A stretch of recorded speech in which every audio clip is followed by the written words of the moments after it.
나는 너희 뒤치다꺼리 못해.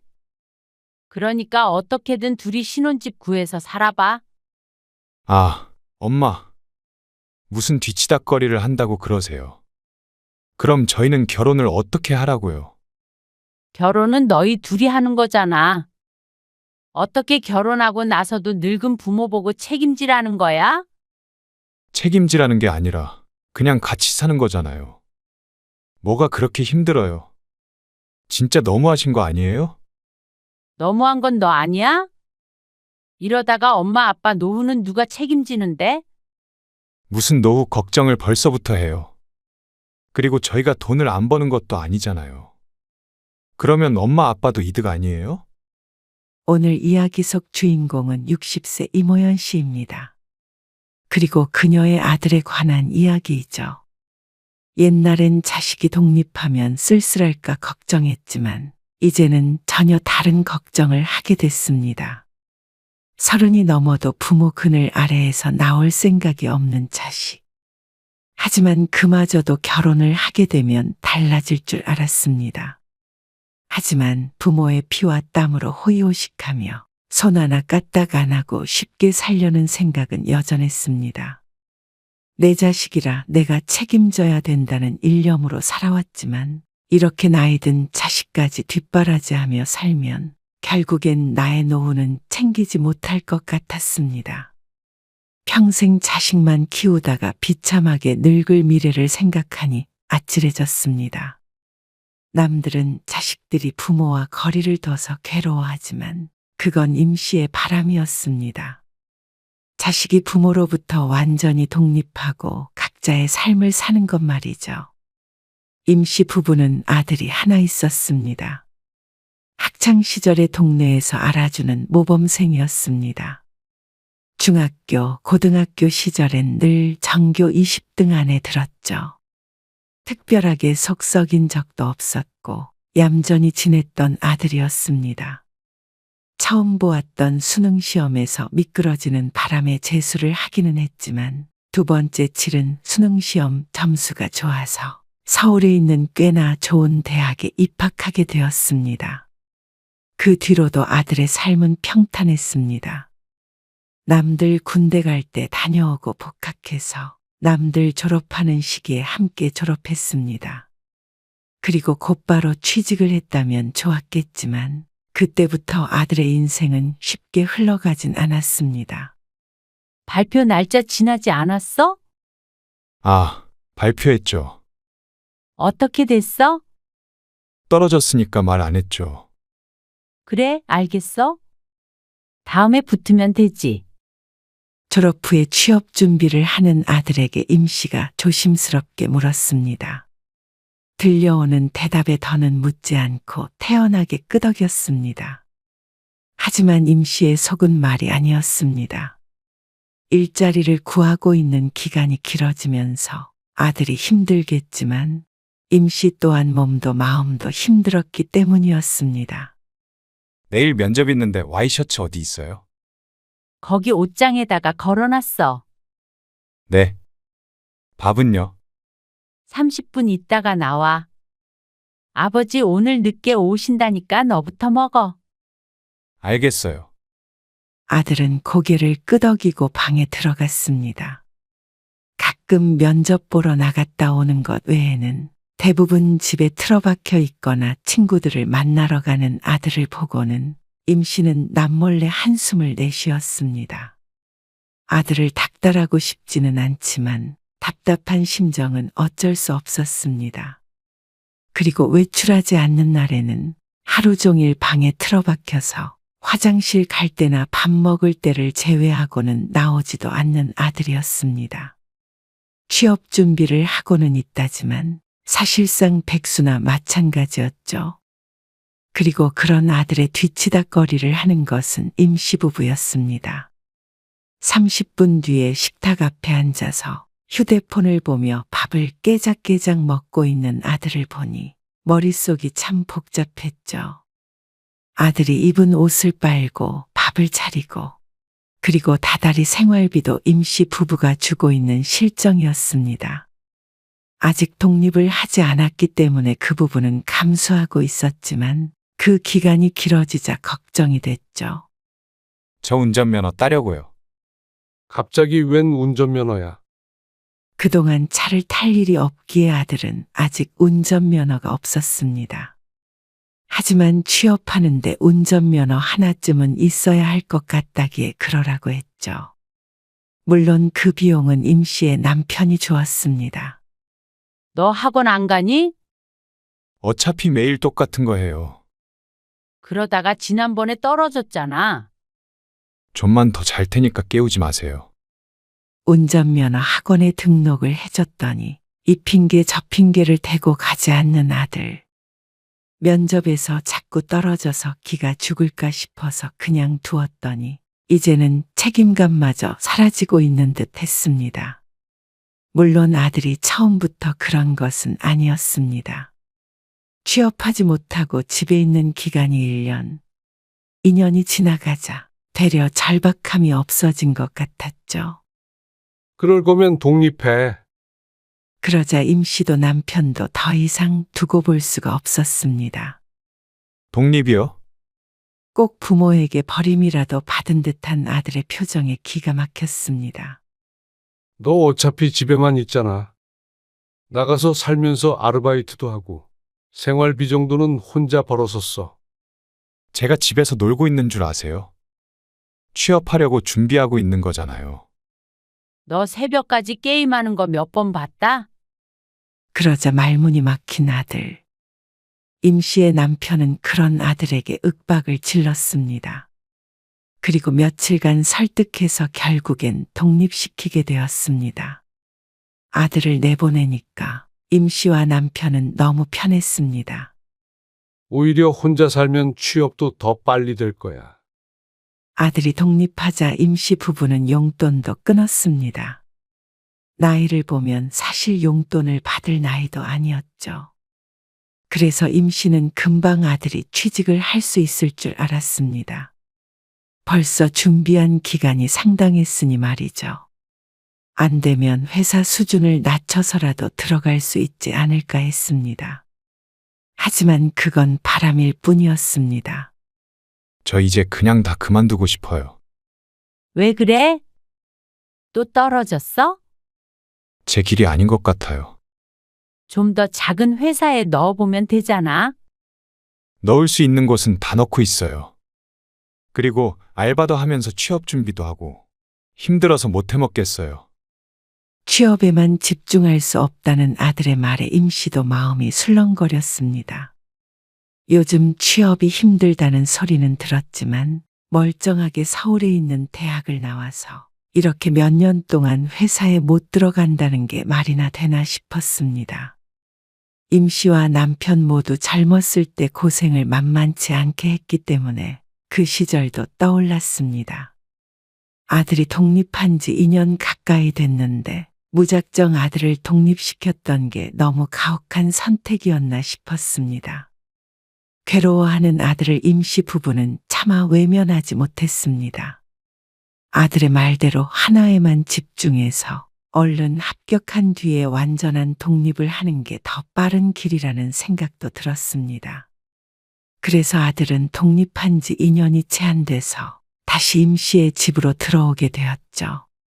임 씨는 그날 이후로 뼈저리게 느꼈습니다. 최고의 노후 대책은 다름 아닌 자녀가 직장을 구해서 독립하는 것이라는 걸 말이죠. 사실 평생 키우던 자식 하나인데 계속 같이 사는 게 뭐가 문제인가 싶을 수 있지만 어린 자식을 돌보는 것과 다 큰 자식의 뒷바라지를 하는 건 달랐습니다. 빨래 좀 내놓으라니까. 깜빡했어요. 오늘 일 없는 거 아니야? 그러면 청소 좀 하고 그래. 아, 알아서 할게요. 방문 좀 닫아주세요.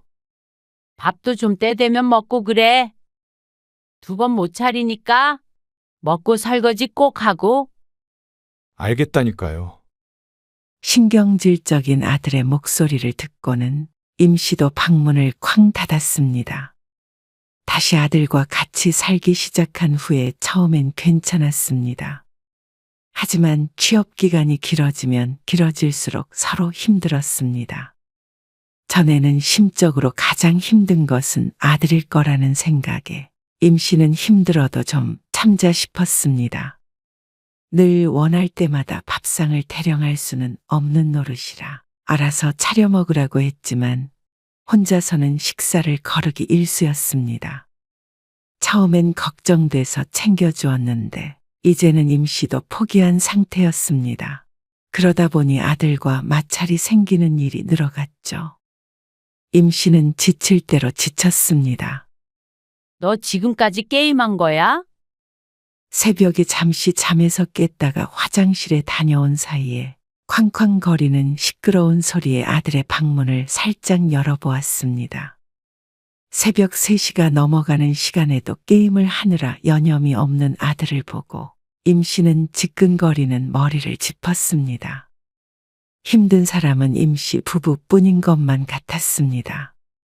아들은 집에서 놀고 먹으면서 취업은 뒷전이었습니다. 방 안에 틀어박혀서 게임만 하는데 어떤 정신 나간 회사가 이런 놈을 뽑아줄까 싶었습니다. 아들은 취업준비생이 아니라 그냥 한심한 백수로 보였습니다. 이제 아들이 30이 넘었기 때문에 백수 생활도 도대체 몇 년인가 싶었죠. 그리고 앞으로 또 몇 년이나 더 이 짓을 해야 하나 생각하니 눈앞이 깜깜했습니다. 너 정말 이럴 거야? 아니, 뭘요? 왜 이렇게 허송세월을 보내? 시간이 아깝지도 않니? 노는 거 아니에요. 게임 회사라도 취업하려고 그래? 아, 갑자기 왜 그러는데요? 갑자기가 아니라 열심히 노력을 해도 힘든데 이렇게 매일 놀고 먹으면 어떡해? 놀고 먹어요? 회사 들어가는 게 그렇게 쉬운 줄 아세요? 옛날이랑 다르다고요. 그러니까 쉽지 않으니까 좀 더 열심히 살란 말이야. 진짜 잔소리 좀 그만하세요. 숨 좀 쉬고 살려고 잠깐 게임 좀 한 거예요. 엄마 아빠가 저보다 힘들 리는 없잖아요. 어떻게 그걸 단언할 수 있는지. 은퇴할 나이에 여전히 일하고 있는 임씨 부부보다 집에서 게임하고 놀러나 다니는 자신이 더 힘들다는 아들의 말에 가슴이 답답했습니다. 어쩌다 이렇게 됐는지 화도 났습니다. 숨? 엄마 아빠도 숨 좀 쉬면서 살자. 이게 독립심 없이 키운 자신의 탓인지 몰랐습니다. 하지만 여기서 뭘 더 어쨌어야 했는지도 알 수 없었습니다. 억지로 독립을 했다가도 돌아온 아들이니 말이죠. 다시 쫓아내. 정신 좀 차리고 살아야지. 나사 빠진 놈. 남편도 그런 아들을 보며 분노했습니다. 아무것도 하지 않고 부모에게 기생해 살려는 아들은 다시 쫓겨나기 일보 직전이었습니다. 그리고 임씨가 딱 미쳐버릴 것 같을 때쯤 35살의 나이의 아들은 드디어 취직을 하게 되었습니다. 거봐요. 회사 잘만 들어갔죠. 취업 준비를 그렇게 오래 해놓고 잘 들어갔다는 소리에 어이없는 웃음이 나왔지만 그래도 결국 그 시간들도 마침표를 찍었구나 생각하니 임씨도 속이 후련했습니다. 그래서 아들의 뻔뻔한 말에도 웃어 넘길 수가 있었습니다. 언제쯤 나가려고 그래? 나가다니요. 아들이 출근을 한 지 3개월쯤 지났을 때 임씨는 기다리다 못해 아들에게 먼저 물었습니다. 그런데 어리둥절한 표정으로 아들이 되물었습니다. 제가 어딜 나가요? 그럼 계속 여기서 살 생각이야? 당연하죠. 혼자 살아보니까 쉬운 일이 아니더라고요. 아들이 독립했던 경험이 없었다면 취직하고 난 뒤에 자연스럽게 나갔겠지만 아들에게 이미 힘든 기억으로 남아있었던 모양이었습니다. 그래서 아들은 자유보다는 안락한 생활을 선택했습니다. 하지만 그건 임시 부부는 전혀 고려하지 않은 선택이었죠. 그래도 세후 월급이 300은 돼야 나가 살든지 하죠. 그러면서 독립할 수 있는 자금이 모이면 나가겠다고 선언했습니다. 네가 곧 40이 다 돼가는데 그 나이에 부모랑 같이 살고 있는 게 이상하지도 않냐? 요즘엔 40 넘어도 같이 사는 사람들 많아요. 요즘 세상엔 그것이 자연스럽다는 아들 때문에 기가 막혔습니다. 이제 회사 다니고 하다 보면 엄마 아빠 힘들게 할 일도 없어요. 그리고 돈 번지 얼마 되지도 않았는데 무슨 돈으로 나가요? 그래? 그러면 이제부터는 생활비 내고 살아. 생활비요? 임 씨의 말에 아들이 잘못 들었나 하는 표정으로 되물었습니다. 그래. 한 달에 적어도 50만 원씩은 내. 아니, 벼룩의 간을 빼먹으세요. 황당하다는 듯이 대꾸하는 아들. 하지만 임 씨도 남편도 단호했습니다. 이제 돈도 버는 놈이 밥값은 해야지. 그렇게 안 할 거면 나가서 살고. 같이 살려면 어쩔 수 없다는 말에 아들은 한참 궁시렁거리다가 그렇게 하겠다고 대답했습니다. 그런데 아들에게서 생활비를 몇 번 받아보지도 못하고 아들이 무척이나 갑작스러운 소식을 전했습니다. 내년 초에 결혼하려고요. 뭐? 결혼? 누구랑? 누구긴요.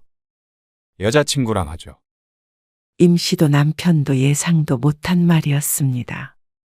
취업 준비한다고 난리를 치더니 언제 연애를 하고 언제 결혼 생각을 한지 의문이었습니다. 벌써 만난 지 1년이 넘었다는 말에 놀랄 수밖에 없었습니다. 역시나 할 건 다 하면서 살았던 모양이라고 고개를 절레절레 흔들었지만 어쨌거나 좋은 소식은 좋은 소식이었습니다.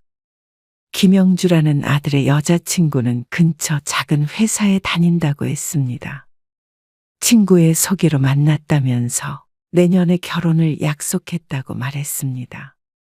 그래도 하나 있는 아들놈 결혼하는데 뭐라도 해줘야 할 거 아니야. 집이라도 해주게? 집이 뭐 한두 푼이어야지. 그래도 전셋집 구할 돈은 어느 정도 보태줄 생각인데. 어떻게 생각해?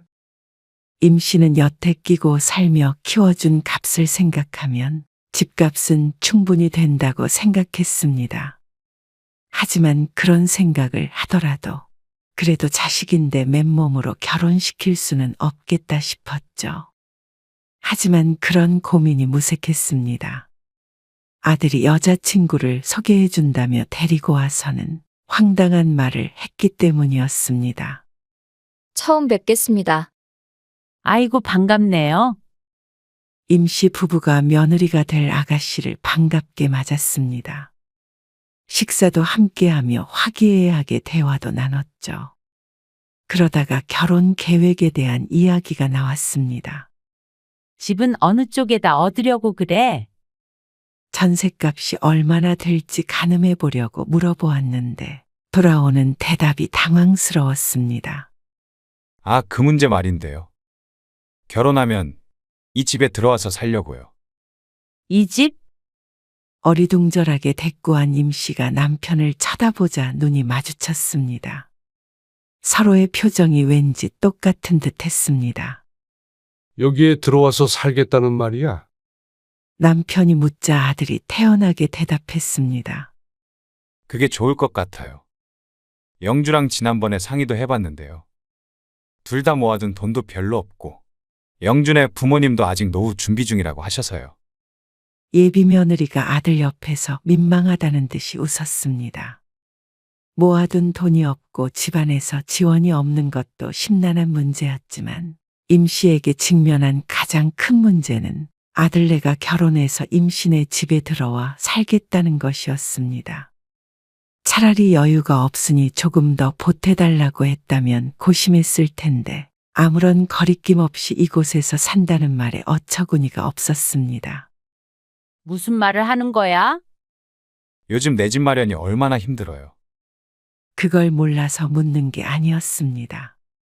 아무리 그래도 신혼인데 시부모랑 같이 사는 게 좋겠니?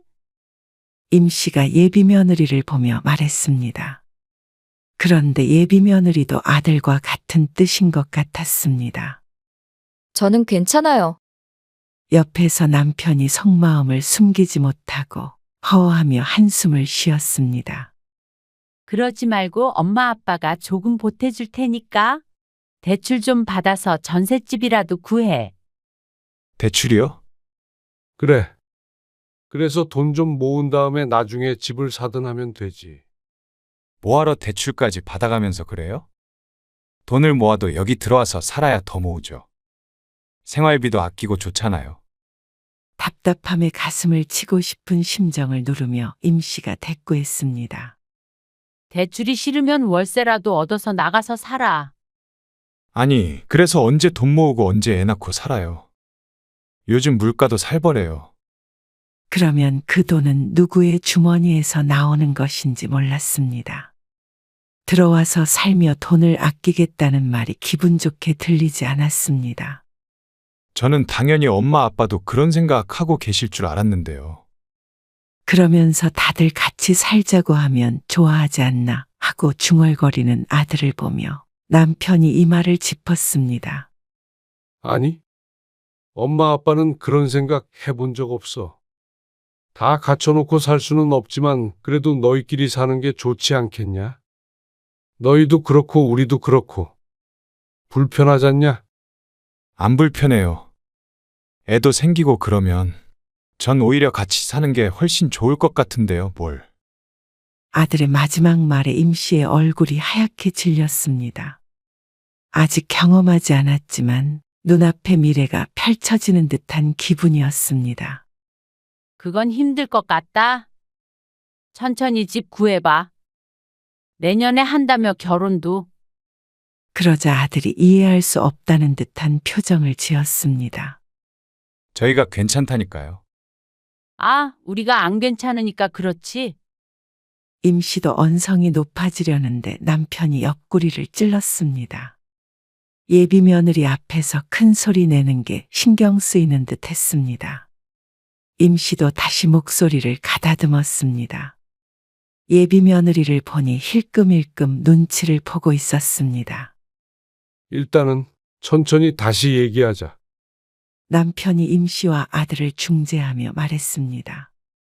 그리고 며칠 뒤에도 또 며칠 뒤에도 아들이 예비 며느리를 집에 초대했습니다. 내일 주말이라 하루 자고 간대요. 이제는 하루 묵을 짐까지 싸온 예비 며느리를 보니 임 씨는 무서워졌습니다. 이렇게 드나들다가 아예 눌러앉을 계획인가 하는 의심이 갔죠. 저녁 먹어야지. 그리고 임 씨는 계속해서 손님 밥상을 차려내야 했습니다. 온다는 예비 며느리를 오지 말라고 할 수도 없는 노릇이었습니다.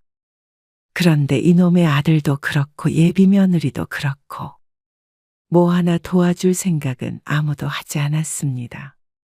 하다못해 물을 한 잔 마시려고 해도 임 씨를 불렀습니다. 그리고 다음 날 아침이 되었을 때 아직도 안 일어나? 남편의 목소리에 임 씨가 고개를 절레절레 저었습니다. 아침 10시가 다 돼가는데 아직도 취침 중인 아들과 예비 며느리. 어쩜 아들은 백수 시절과 변함이 없는지. 그리고 예비 며느리는 시집에 와서 하룻밤 자면 불편해서라도 일찍 눈을 뜨게 되는 것 아닌가 싶었습니다. 아무래도 아침밥을 차려놓고 밥 먹으라고 부를 때까지 퍼질러 잘 모양이었습니다. 너희 같이 산다더니 이러려고 그러는 거야? 보다 못한 남편이 핀잔을 줄 정도였습니다. 같이 산 뒤의 모습이 보나마나였습니다. 지금까지 아들 하나 건사하는 것도 힘들었는데 여기에 며느리까지 얹어진다고 생각하니 숨이 막힐 지경이었습니다. 그리고 몇 번 보며 느꼈지만 요즘 시대에 며느리가 들어온다고 해도 뭐 하나 마음 편히 시킬 수조차 없었습니다. 임씨 부부가 아들 부부의 뒷바라지를 해야 할 미래가 불보듯 뻔했습니다. 임씨의 밥상을 받는 게 당연한 듯 굴었고 몇 번이나 얻어먹으면서 한 번도 같이 치울 생각도 안 하는 아들과 예비 며느리. 임씨는 예비 며느리가 소파 옆에 던져둔 어제 신었던 양말 한 짝을 주워들었습니다. 참 똑같은 사람들끼리 어떻게 그렇게 잘 만났는지 신기할 정도였습니다. 다 먹었지? 임 씨가 일어나 식탁을 치우며 말했습니다. 네, 다 먹었어요. 잘 먹었습니다. 설거지 좀 해라. 엄마, 무슨 손님한테 설거지를 시켜요? 아니, 너한테 한 소리야. 네가 해. 아침밥을 먹고 난 뒤에 그대로 일어나려는 아들을 붙잡고 말했습니다. 그동안 같이 살며 서로 식사 시간이 다르다 보니 아들이 먹은 건 스스로 설거지를 하게끔 시켰지만 다 함께 먹은 것까지 자신을 시킬 줄은 몰랐다는 표정이었습니다. 아침밥을 먹은 뒤에 임 씨와 남편이 아들을 불러 앉혔습니다. 그리고 옆에 다소곳하게 앉는 예비 며느리. 임 씨는 아들에게 단도직입적으로 말했습니다. 나는 너희 뒤치다꺼리 못해. 그러니까 어떻게든 둘이 신혼집 구해서 살아봐.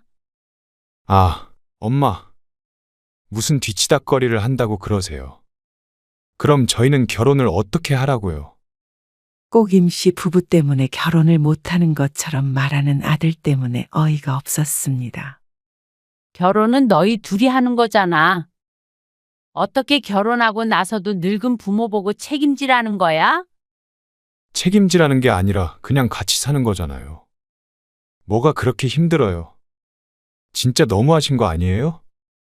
너무한 건 너 아니야? 이러다가 엄마 아빠 노후는 누가 책임지는데? 임 씨와 남편도 아들 결혼시킨 뒤 노후 삶에 대한 계획이 있었습니다. 비록 아들 때문에 늦춰지긴 했지만 아직 살 날이 길었기에 넋놓고 있을 수가 없었습니다. 무슨 노후 걱정을 벌써부터 해요. 그리고 저희가 돈을 안 버는 것도 아니잖아요. 그러면 엄마 아빠도 이득 아니에요? 결국 저희가 모시고 살게 될 텐데. 어느 부분에서 이득이라는지 몰랐습니다. 그래서 임 씨도 생각했던 바를 아들에게 말했습니다. 그래. 좋아. 정 그렇게 들어와서 살고 싶다면 매달 생활비 200만 원씩 내. 200만 원이요? 깜짝 놀란 듯한 아들과 예비 며느리의 표정을 보자 벌써 속이 시원했습니다. 월세랑 이것저것 관리비나 식비까지 하면 많은 것도 아니야. 너희끼리 살면 200이면 엄청 적은 거지? 아니, 그래도 무슨 생활비를 그렇게 많이 내요? 그러면 한 달 생활비를 얼마 정도 생각한 거야? 그러자 생활비는 생각조차 안 해본 듯한 표정을 지었습니다. 아니, 그래도 혼자 살 때는 생활비 50만 원씩 냈는데 어째서 둘이 200만 원인 건데요? 그때는 우리가 손해를 감수한 거고 그 정도 아니면 어떻게 생활이 되겠어? 하지만 할 말은 이게 끝이 아니었습니다. 그리고 엄마는 집안일은 일절 안 할 거야.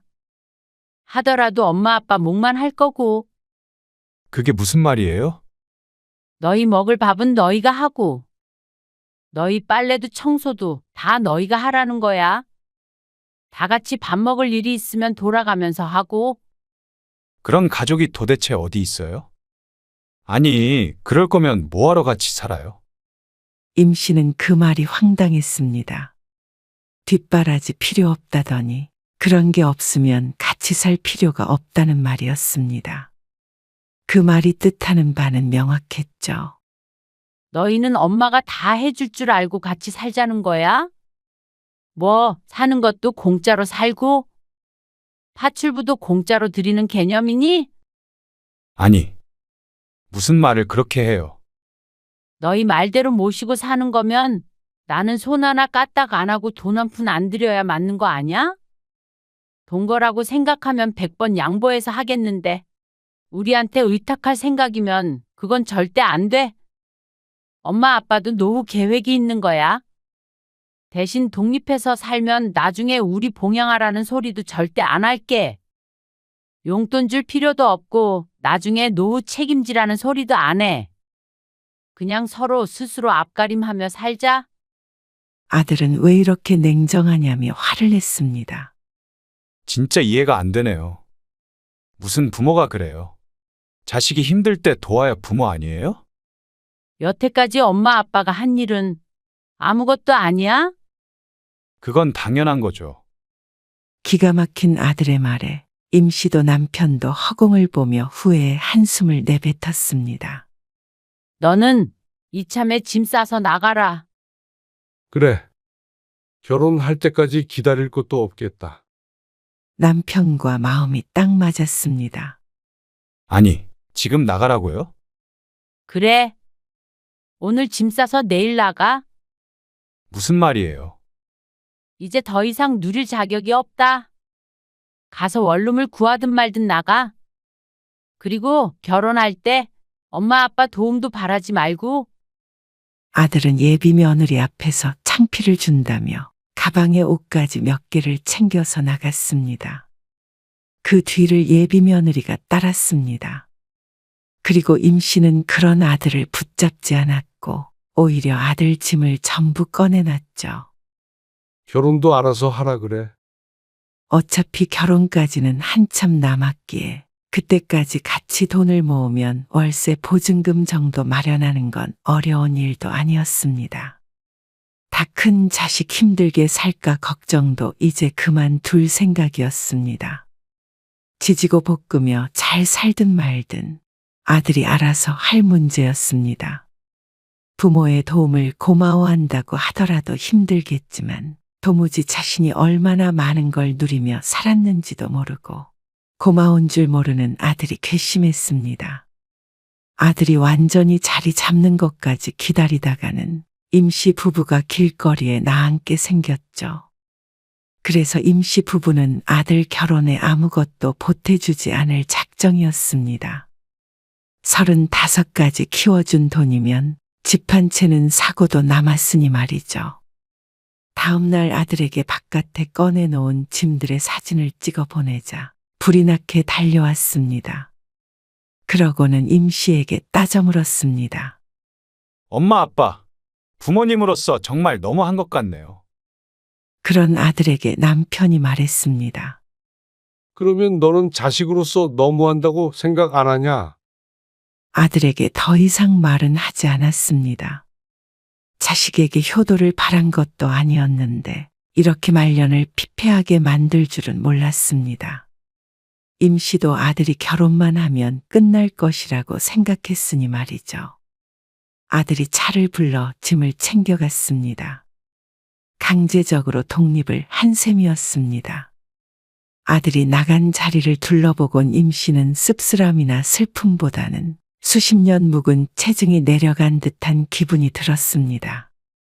그리고 진작 다 큰 자식을 내치지 못해서 이렇게 된 것 같아서 너무나도 후회스러웠습니다. 품에 끼고 산다고 잘 되는 게 아니었는데 말이죠. 하지만 이제라도 아들이 자신의 인생을 책임감 있게 살았으면 했습니다. 고생을 하더라도 스스로의 힘으로 살아가야 했습니다. 그리고 임씨 부부도 자식에게 독립하게 되는 기회가 되었습니다. 그리고 다시는 이런 실수를 하지 않도록 다짐 또 다짐할 뿐이었습니다.